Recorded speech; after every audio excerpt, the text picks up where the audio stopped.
কাৰাগাৰৰ ভিতৰতে অমৃতপ্ৰভা গৰ্ভৱতী হয় এটা ডাঙৰ খবৰ আহি পৰিছে এইখিনি সময়ত কিন্তু এই অমৃতপ্ৰভাৰ পেটত থকা যি সন্তান সেই সন্তানৰ প্ৰকৃত বাপেক কোন হেয়াক ডাঙৰ প্ৰশ্ন এইখিনি সময়ত হৈ পৰিছে কেইদিনমান আগত এইগৰাকী অমৃতপ্ৰভাৰে কিছু অশালীন ফটো সামাজিক মাধ্যমত ভাইৰেল হৈ পৰিছিল সিসিটিভি ফুটেজ এক ভাইৰেল হৈ পৰিছিল এই সিসিটিভি ফুটেজত আমি দেখিবলৈ পাইছো যে জুবিন গাৰ্গৰ যি মেনেজাৰ সিদ্ধাৰ্থ শৰ্মাৰ লগত এক অন্তৰংগ মুহূৰ্তত আমি দুয়োকে দেখিবলৈ পাইছিলো সিসিটিভি ফুটেজত কিন্তু এতিয়া এটা ডাঙৰ খবৰ আহি পৰিছে যে জুবিন গাৰ্গৰ হত্যাৰ ক্ষেত্ৰত বিশেষকৈ নাম সাঙুৰ খোৱা আন এগৰাকী বিশেষ ব্যক্তি হৈছে অমৃতপ্ৰভা যি অমৃতপ্ৰভা বৰ্তমান সময়ত কাৰাগাৰত লগা হৈছে কাৰাগাৰত জীৱন পাৰ কৰিবলগীয়া হৈছে সেই কাৰাগাৰত জীৱন পাৰ কৰি থকা অমৃতপ্ৰভা এইখিনি সময়ত গৰ্ভৱতী বুলি এক বিশেষ খবৰ এইখিনি সময়ত বিয়পি পৰিছে এই বিশেষ খবৰটো এতিয়া সকলোৰে মন এক ডাঙৰ প্ৰশ্ন তুলিছে যেহেতু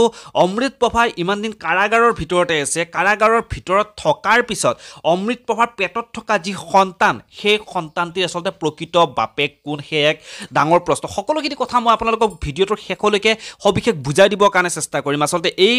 যি কথাখিনি অমৃতপ্ৰভাৰ পেটত থকা যি সন্তানৰ এই কথাটো কিমান দূৰ সত্যতা আছে সকলোখিনি কথা পিছৰ সময়খিনিত মই আপোনালোকক বুজাই দিবৰ কাৰণে চেষ্টা কৰিম যেহেতু জুবিন গাৰ্গৰ মৃত্যুৰ ক্ষেত্ৰত বিশেষকৈ কেইজনমান ব্যক্তিৰ নাম সাঙুৰ খাইছে সেয়া জুবিন গাৰ্গৰ মেনেজাৰ সিদ্ধাৰ্থ শৰ্মা জুবিন গাৰ্গৰ লগত বাদ্যযন্ত্ৰ সংগত কৰা শেখৰ গোস্বামী শ্যাম কানু মহন্ত ইত্যাদি বহু কেইজন বিশেষ ব্যক্তিৰ নাম সাঙুৰ খাইছিল সেইখিনি সময়ত আৰু তেওঁলোকে প্ৰতিটো সময়ত এতিয়া কাৰাগাৰত জীৱন পাৰ কৰিবলগীয়া হৈছে সকলোৱে আশা কৰিছে আইনে তেওঁলোকক কঠোৰতকৈ কঠোৰ শাস্তি দিব সকলোৱে আইনে যি উত্তৰ দিব আইনৰ পৰা আশা কৰিছে যে আসলে জুবিন গাৰ্গে ন্যায় পাব লাগিব কি কাৰণত কাৰ অৱহেলাৰ বাবে আমি জুবিন গাৰ্গৰ নিচিনা মানুহ এজনক আমি হেৰুৱাব লগা হৈছে গতিকে ৰাইজে আইনৰ ওপৰত এতিয়া আস্থা ৰাখিছে বিশ্বাস ৰাখিছে গতিকে আইনে তেওঁলোকক উচিত শাস্তি দিব বুলি সকলোৱে এতিয়া বিশ্বাস কৰিছে কিন্তু এইখিনি সময় যি খবৰসমূহ ওলাই আছে যে অমৃতপ্ৰভা গৰ্ভৱতী হৈছে কাৰাগাৰৰ ভিতৰত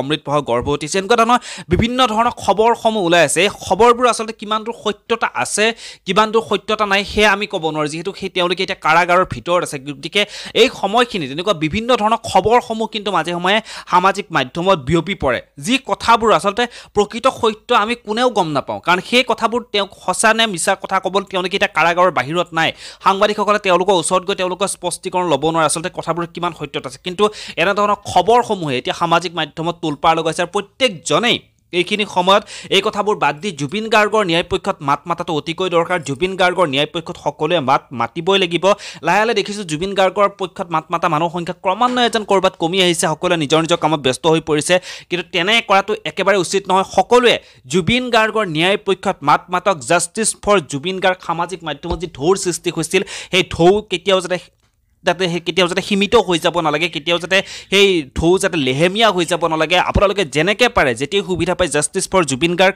আপোনালোকে সামাজিক মাধ্যমত লিখক কথাটো যাতে কেতিয়াও তল পৰিব নালাগে আৰু দুখীয়া যাতে উচিত শাস্তি পায় তাৰ বাবে আপোনালোকে যিমানখিনি পাৰে প্ৰতিবাদ কৰক ধন্যবাদ পুনৰ লগ পাম এনে ধৰণৰ কিছু নতুন খবৰে